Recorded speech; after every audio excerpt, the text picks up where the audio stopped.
मित्रांनो, मी आलो आहे नागपूर सिटीमध्ये. पण नागपूर सिटीमध्ये असताना तुम्हाला सांगतो, चुकीनं तुम्ही ऑटोवाल्याच्या फांद्यात पडू नका. कारण की ऑटोवाले एवढे कुचावते, तुम्हाला छटाकभर अंतरावर न्यायचं राहते, पण 100 रुपये, 150 रुपये, 500 रुपये बनते. पण त्याच्या फांद्यात पडू नका. इझी उपाय आहे, बढिया. एक तर मेट्रो स्टेशनवर जा, मेट्रोनं फिरा, आणि जिथं मेट्रो नसेल जा तिथं सिटी बसनं जा. पण भाई फिरायचं असेल तर तुम्हाला कमसे कम तरी थोडासा दिमाग लावून फिरा लागणार आहे. भैया बच के रहो. तर आतापर्यंत 50 ऑटोवाल्यांनी मला विचारलं असेल बस का चालते का, इथे चालते, पण नाही. जो कमी पैशात सोडून देत असेल त्याच्यासोबत गेलं तर बेस्ट आहे. काय तर झालं तुम्हाला तर पुरा चंदन लावूनच सोडते तो. 500 रुपये म्हणते भाई, 2-2 किलोमीटरले.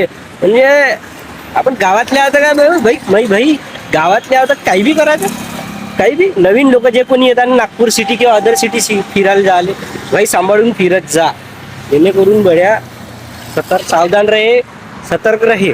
धन्यवाद.